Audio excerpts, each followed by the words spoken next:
Students, how are you. जैसा कि अभी हम यूपीएससी मेंस क्लासेस के बारे में आपके साथ डिस्कस कर रहे हैं। पिछले क्लास में हमने आपके साथ accountability and control topic discuss किया था। आज मैं आपके साथ एडमिनिस्ट्रेटिव लॉ टॉपिक डिस्कस करूंगा। इस डिस्कशन का प्रयोजन आपको उस विषय के बारे में अवगत कराना है, बेसिक जानकारी देना है। उससे आपका पूरी व्यवस्था तो क्लियर नहीं होगा, लेकिन हाँ, एक बैकग्राउंड जरूर क्लियर हो जाएगा। टॉपिक क्या है, पढ़ना क्या है, कैसे करना है। जैसा ये सब बहुत इंपॉर्टेंट टॉपिक है और यूपीएससी में हर साल क्वेश्चन आते हैं। मैं पिछले क्लास में आपको बतला रहा था कि पब्लिक एडमिनिस्ट्रेशन जो सब्जेक्ट है उसके पेपर 1 पेपर 2 है। पेपर 1 में एडमिनिस्ट्रेटिव थ्योरी और पेपर 2 में इंडियन एडमिनिस्ट्रेशन है। पेपर 1 में जहाँ एडमिनिस्ट्रेटिव थ्योरी वो भी 2 खंडों में बटा हुआ है, सेक्शन 1 सेक्शन 2। तो सेक्शन 1 में इंट्रोडक्शन टॉपिक आता है, ऑर्गेनाइजेशन आते हैं जिसके 3 टॉप भाग है, प्लस अकाउंटेबिलिटी एंड कंट्रोल है और एडमिनिस्ट्रेटिव लॉ है। और सेक्शन 2 में कॉम्परेटिव पब्लिक एडमिनिस्ट्रेशन है, एडमिनिस्ट्रेटिव रिफॉर्म है, डेवलपमेंट एडमिनिस्ट्रेशन है, डेवलपमेंट डायनेमिक्स बोलो उसको, फिर आप पब्लिक पॉलिसी बोलो, वो सब उधर आते हैं। ये कोई जरूरी नहीं कि सेक्शन 1 सेक्शन 2 एकदम वाटर टाइट डिमार्केशन हो। इधर का क्वेश्चन इधर भी आते रहता है, ऐसा कोई दिक्कत नहीं। लेकिन खास तौर पर एडमिनिस्ट्रेटिव लॉ का क्वेश्चन मैंने सेक्शन 2 में भी देखा है, आया है। एनीवे, तो जो टॉपिक है एडमिनिस्ट्रेटिव लॉ, इससे बीपीएससी में कभी 2008 में देखो इतना टफ क्वेश्चंस आए थे कि स्टूडेंट उसको एकदम बिल्कुल अदरवेली और विषय जो है सुनामी के दौर में चला गया। और उस साल से जो लगातार पब्लिक एडमिनिस्ट्रेशन पिछड़ा, इस बार उससे राहत की सांस मिली और यह मतलब पुनरुदय काल, इसको कह सकते हैं पीरियड ऑफ रिवाइवल। इस वर्ष लोक प्रशासन यूपीएससी में टॉप किया, जो डिजर्व करता है। मैं अक्सर बोलता हूँ कि लोक प्रशासन जितने भी सोशल बिहेवियरल साइंस है या जितने भी ऑप्शनल सिविल सर्विस में पढ़ाए जाने वाले हैं, उसमें सबसे इम्पोर्टेंट, सबसे प्रासंगिक, सबसे रेलेवेंट सब्जेक्ट है। क्यों? क्योंकि यह उससे ताल्लुकात रखता है जहाँ से लोक सेवक संबंध रखते हैं। यानी आप जहाँ जाना चाहते हैं, यह विषय उसी से ताल्लुकात रखता है। तो इसमें जो कुछ भी बतलाया जाता है, जो भी कुछ पढ़ाया जाता है, सबका ताल्लुकात आपके आने वाले आजीविका अथवा कैरियर से है। इसलिए ये विषय बहुत ही इम्पोर्टेंट हो जाता है। जैसा कि आप जानते हो, एडमिनिस्ट्रेटिव लॉ वर्चुअली जो है वह फ्रेंच कंसेप्ट है। मैंने यहाँ पॉइंट आउट किया है कि अगर हम एक आइडियल स्टेट की संकल्पना करें, आइडियल स्टेट मतलब आदर्श राज्य जिसमें रूल ऑफ लॉ होता है। रूल ऑफ लॉ मतलब विधि का शासन, जो नैसर्गिक न्याय के सिद्धांत पर आधारित है, नेचुरल जस्टिस पर आधारित है। उसमें सरकार के 3 ऑर्गन है, लेजिस्लेचर, एक्जीक्यूटिव और जुडिशरी। हमारे सरकार के 3 अंग कौन कौन होंगे? विधायिका, कार्यपालिका, न्यायपालिका।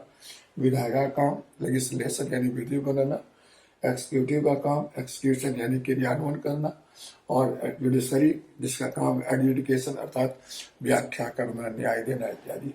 There is no confusion. समझते ये एक जो मैंने ये जो डाटा लिया या फिर इधर का जो व्याख्या करेगा आदर्श सेटअप के बारे में बोल रहे हैं, लेकिन वर्चुअली व्यवहार वैसा नहीं है।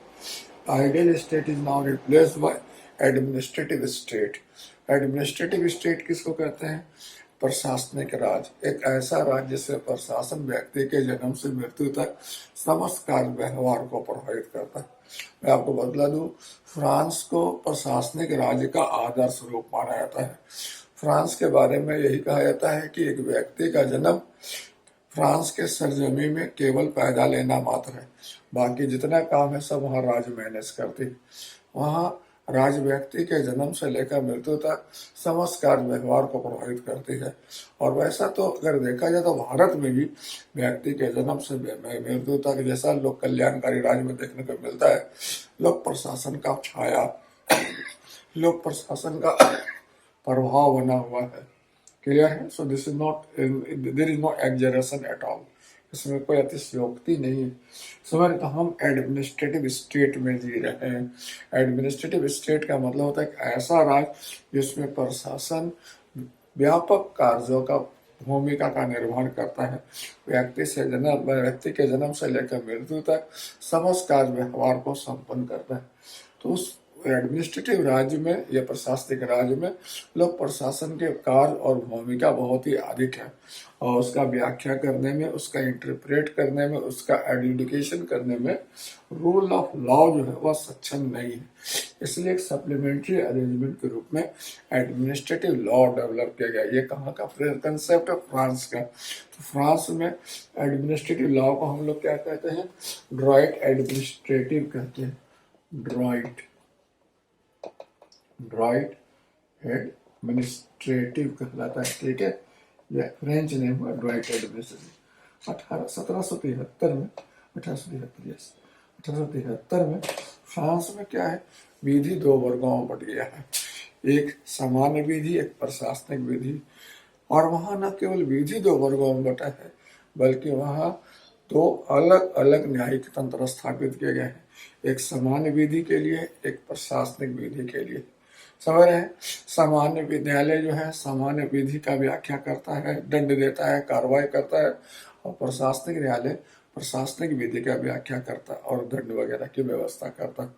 और दोनों मतलब अलग अलग काम करते हैं, दोनों का मतलब जो कह सकते हो कि इंटर ओवरलैपिंग नहीं, समय आप एक दूसरे में को मामला को नहीं ले आ सकते हो।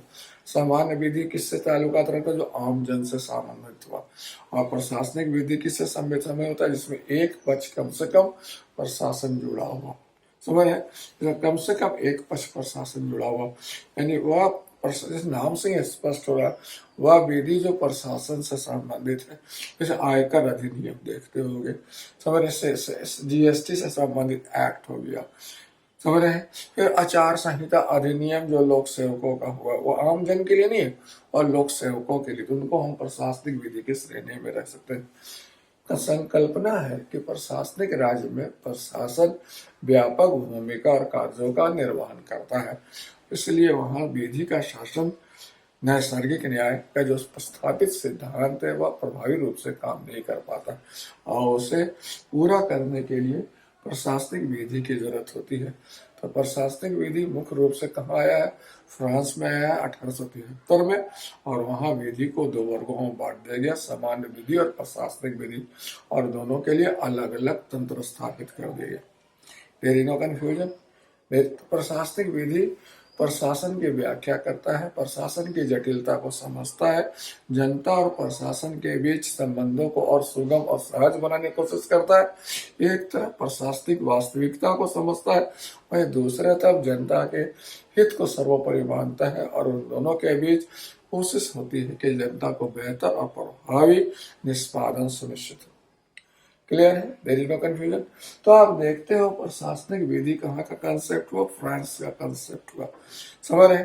और ये कंसेप्ट के इमरजेंस के पीछे कारण क्या है? तो इस कंसेप्ट के इमरजेंस के पीछे कारण है प्रशासनिक राज्य। और प्रशासनिक राज्य की उत्पत्ति के पीछे कारण क्या है? तो बहुत सारा कारण हो सकता है, जैसे औद्योगिक क्रांति ले लो, औद्योगिक विकास ले लो, लोक कल्याणकारी राज्य की संकल्पना ले लो।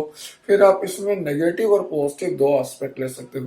नेगेटिव का मतलब हुआ जो फिर ढकेला, जैसे आप देख सकते हो कि रूल ऑफ लॉ की अपर्याप्तता, रूल ऑफ लॉ के कुछ लिमिटेशंस है, वो आप एडमिनिस्ट्रेटिव रियलिटी को बेहतर ढंग से एड्रेस नहीं कर पाता, समझ रहे?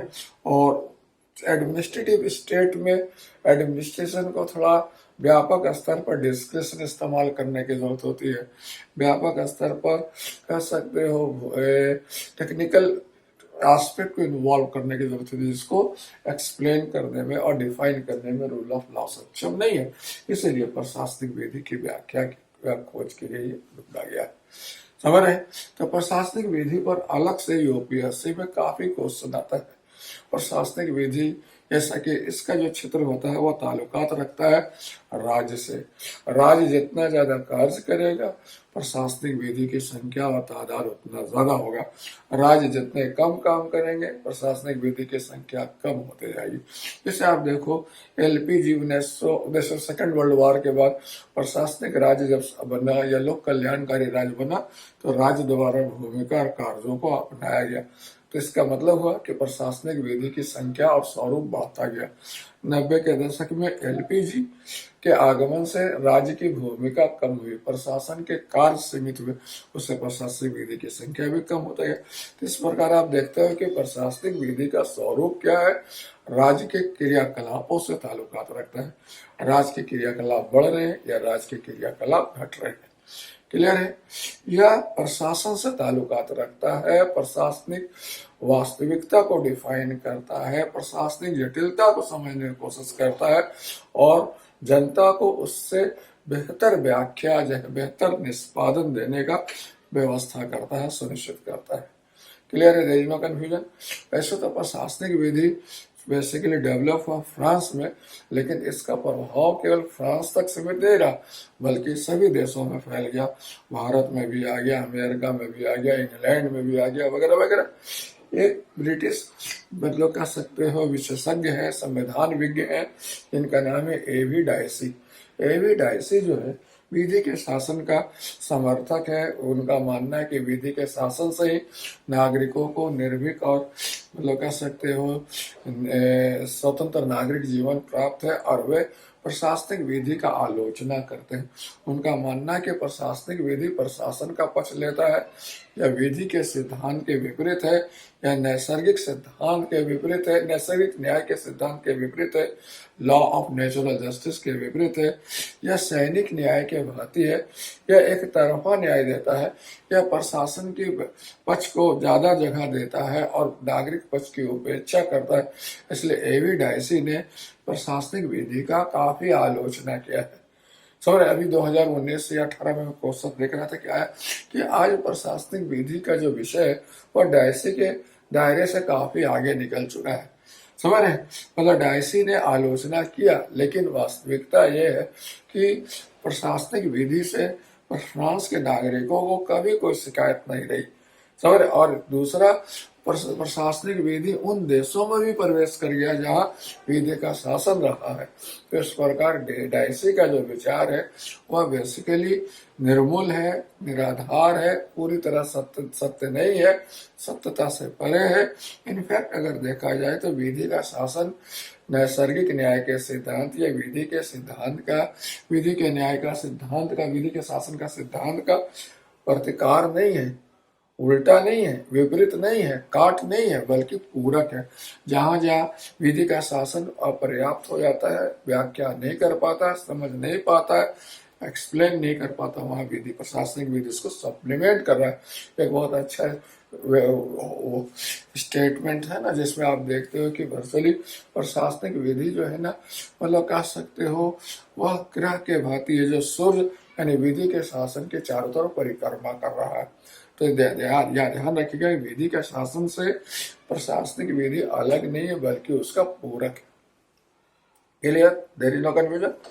और आज प्रशासनिक विधि का दायरा मैं आपको बताया ना कि सीधा सीधी ताल्लुकात रखता है पर्यावरण से, परिस्थिति से, राज्य की भूमिका और कार्यों से। राज्य यदि भूमिका और कार्य ज्यादा करेगी तो प्रशासनिक विधि की संख्या ज्यादा होगी, राज्य की भूमिका कम होगी तो प्रशासनिक विधि की संख्या भी कम होगी, स्वरूप भी सरल होगी, वगैरह वगैरह। क्लियर। अब जो प्रशासनिक विधि के आगमन से क्या हुआ कि विधि प्रक्रिया जटिल हो गया, विधि निर्माण जटिल हो गया, विधि का क्रियान्वयन जटिल हो गया, विधि का व्याख्या जटिल हो गया।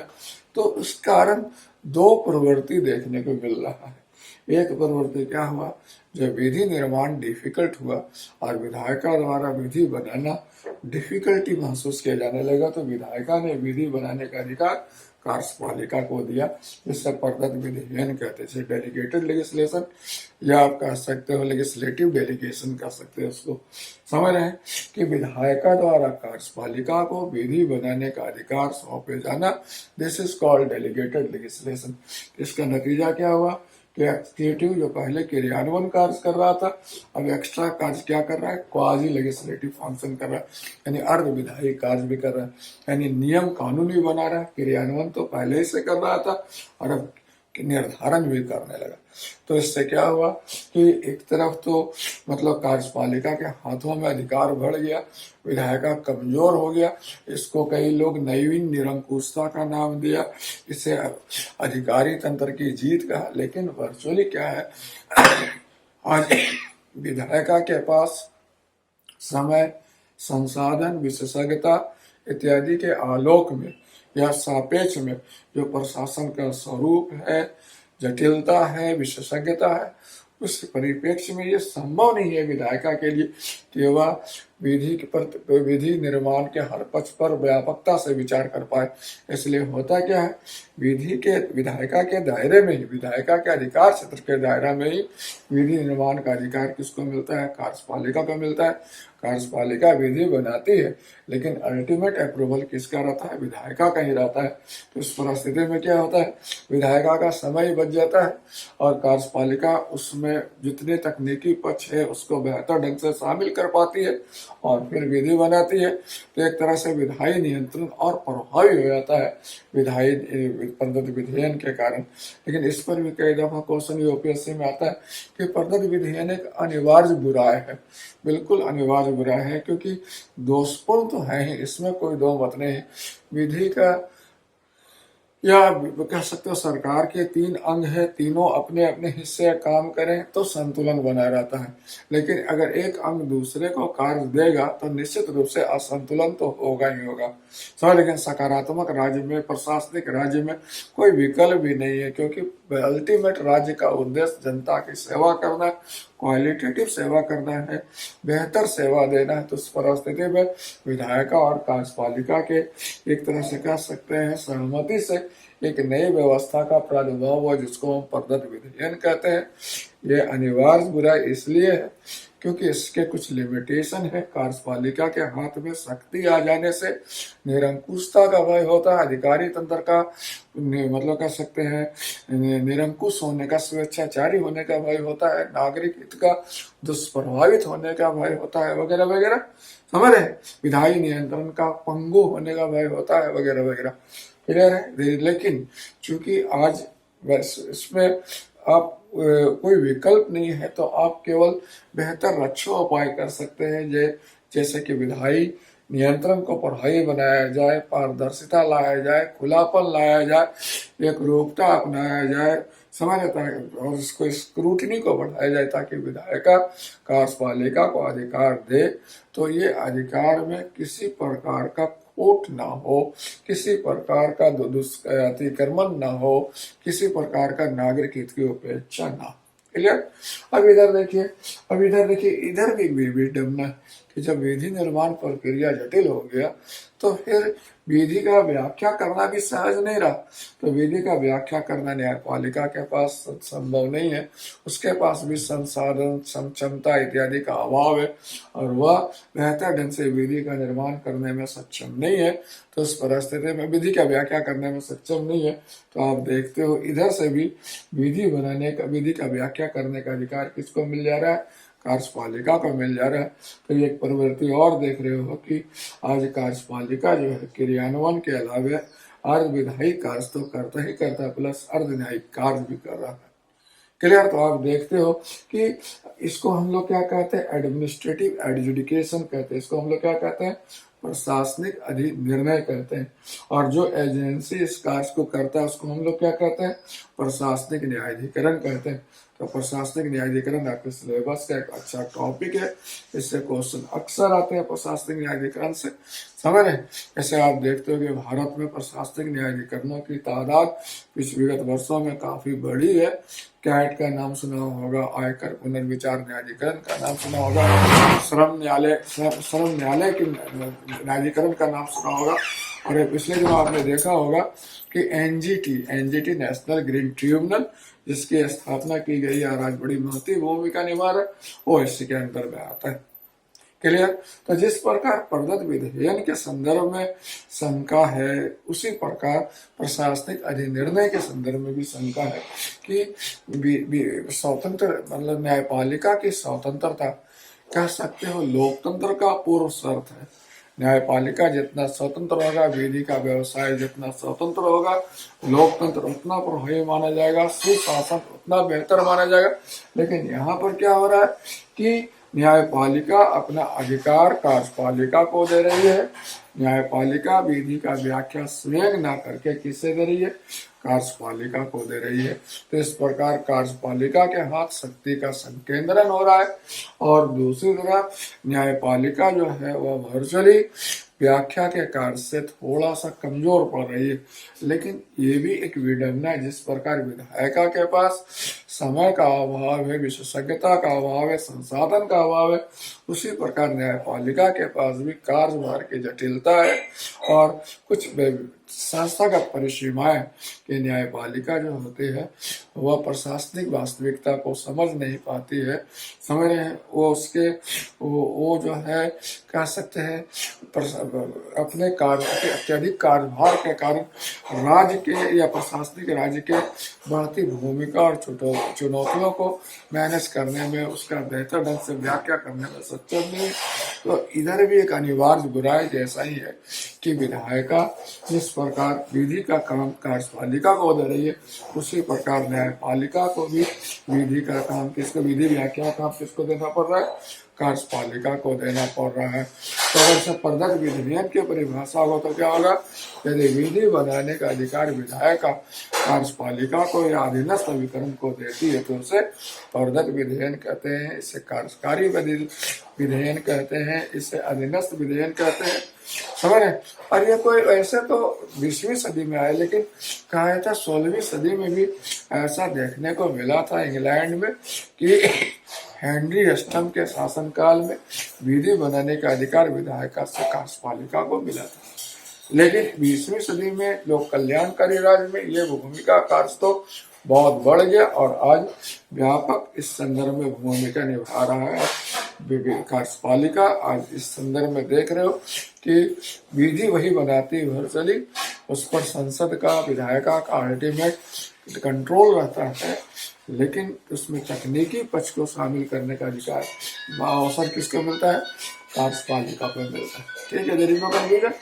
इधर आप देखो न्यायपालिका का भी वही कुछ विसंगतियां कि न्यायपालिका का कार्यभार ज्यादा है, न्यायपालिका प्रशासनिक जटिलता को समझ पाने में सक्षम नहीं है और वह विधि बनाने का अधिकार या विधि का व्याख्या करने का अधिकार कार्यपालिका को दे रही है। तो कह सकते हो न्यायपालिका के बाहर कोई भी एजेंसी यदि व्याख्या कर रहा है विधि का तो उसको हम प्रशासनिक अधिनिर्णय कहेंगे और वह अभिकरण न्यायाधिकरण कहलाएगा, प्रशासनिक न्यायाधिकरण कहलाएगा। समझ रहे। तो अगर आप देखो विश्वव्यापी स्तर पर जिस प्रकार विधि के शासन वाले देश में भी प्रशासनिक विधि पहुंच चुका है, उसी प्रकार आज विधि के शासन वाले देश में सामान्य न्यायालय के अलावे प्रशासनिक न्यायाधिकरण भी देखने को मिल रहा है। तो प्रशासनिक न्यायाधिकरणों का अगर हम रूपरेखा देखें तो देखेंगे कि विश्व में 2 प्रकार के प्रशासनिक न्यायाधिकरण का स्वरूप है।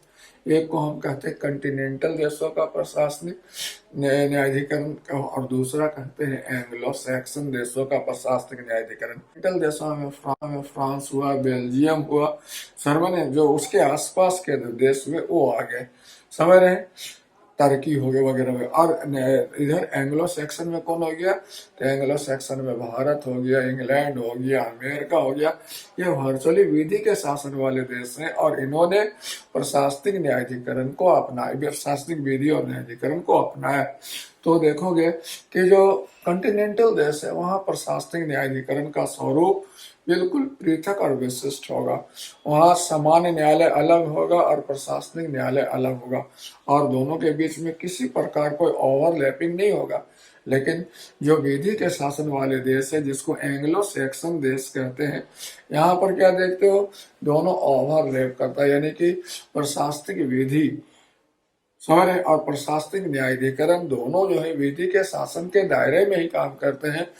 प्रशासनिक न्यायाधिकरण के निर्णय को आप सर्वोच्च न्यायालय में, सर्वोच्च न्यायालय में चुनौती दे सकते हो, अपील कर सकते हो उस निर्णय के विरुद्ध में।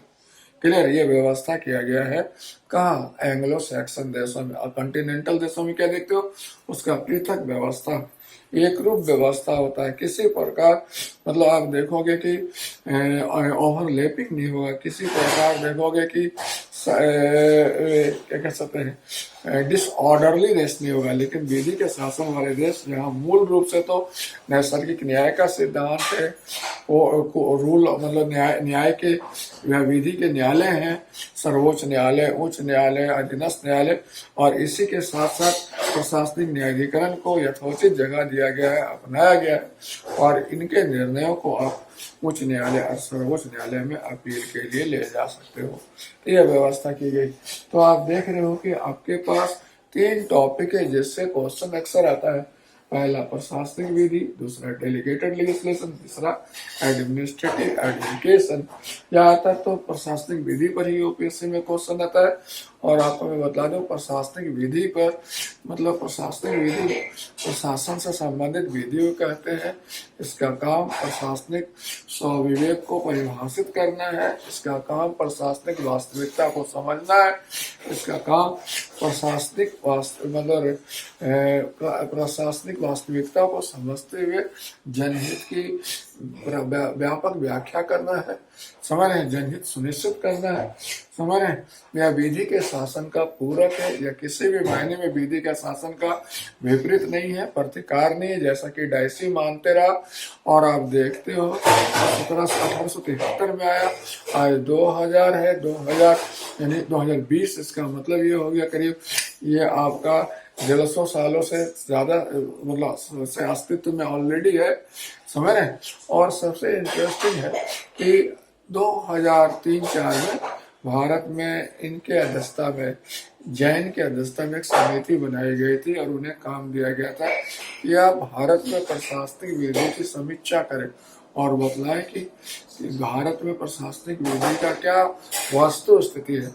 तो आप देखते हैं 90 के बाद जब उदारीकरण वैश्वीकरण का दौर शुरू हुआ, तो फिर राज्य की भूमिका कम हो गई, बाजार की भूमिका बढ़ गई। तो जैन समिति ने अपने रिपोर्ट में बतलाया कि भारत में 2000 से भी ज्यादा प्रशासनिक कानून है, और जिसमें से 2/3 से भी अधिक कानून आज अप्रासंगिक हो गया है।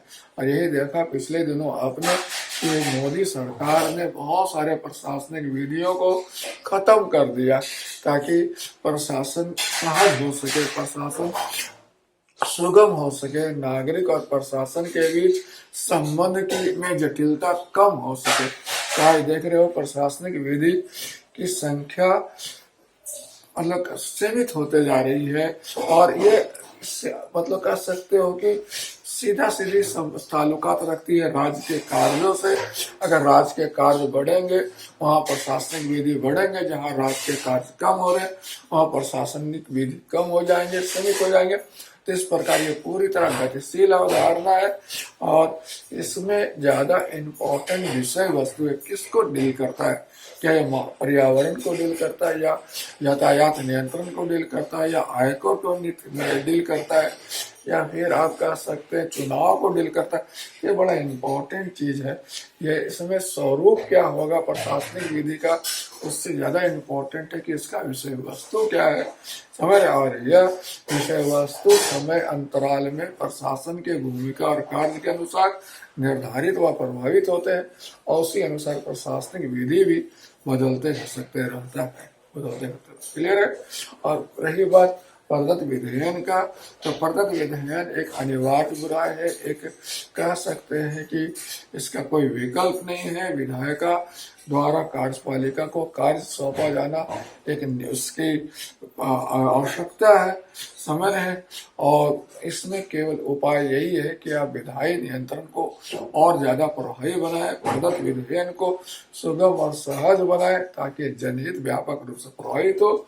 रही बात प्रशासनिक न्याय क्या, तो प्रशासनिक न्याय भी प्रदत्त विधेयन जैसा एक अनिवार्य बुराई जैसा ही है। आज न्यायालय के पास संस्थागत परिसीमाएं हैं, कार्यभार के जटिलता है। उस परिप्रेक्ष्य में न्यायपालिका के लिए भी संभव नहीं है कि वह सभी मामले पर वर्कआउट कर सके। इस परिस्थिति में प्रशासनिक न्यायाधिकरणों की संख्या और स्वरूप बढ़ना ही है, समझ रहे हैं। तो उस परिप्रेक्ष्य में आप कुछ ऐसी व्यवस्था करें कि प्रशासनिक न्यायाधिकरण विधि के शासन के अनुरूप हो, नैसर्गिक न्याय के सिद्धांत के अनुरूप हो, पारदर्शी हो, सुगम हो, सहज हो, नागरिकों को सुगम न्याय मिले, इसका जो इसके बारे में जो भय है वह निर्मूल सिद्ध हो कि यह प्रशासन का पक्ष लेता है, नागरिक का हितों की उपेक्षा हो सकता है, ये सब को निराधार सिद्ध करे और समय और परिस्थिति के टेम्पो के अनुसार अपने आप को स्थापित करे। समझ रहे हैं? तो ये टॉपिक आप वर्कआउट करो। इस पर यूपीएससी में क्वेश्चन काफी आता है, खासतौर प्रशासनिक विधि पर डेलीगेटेड। इधर प्रशासनिक न्यायाधिकरण पर क्वेश्चन नहीं आया है। 2020 में जो यूपीएससी में एग्जाम होने वाला है उसमें हो सकता है प्रशासनिक न्याय और न्यायाधिकरण में क्वेश्चन आए, तो इसको आपको चाहिए वर्कआउट करना। ठीक है, तो अगर कोई दिक्कत हो तो आप फिर मुझसे कांटेक्ट करना। अगर अच्छा लगता हो तो सब्सक्राइब करना। Okay, all the best, enjoy.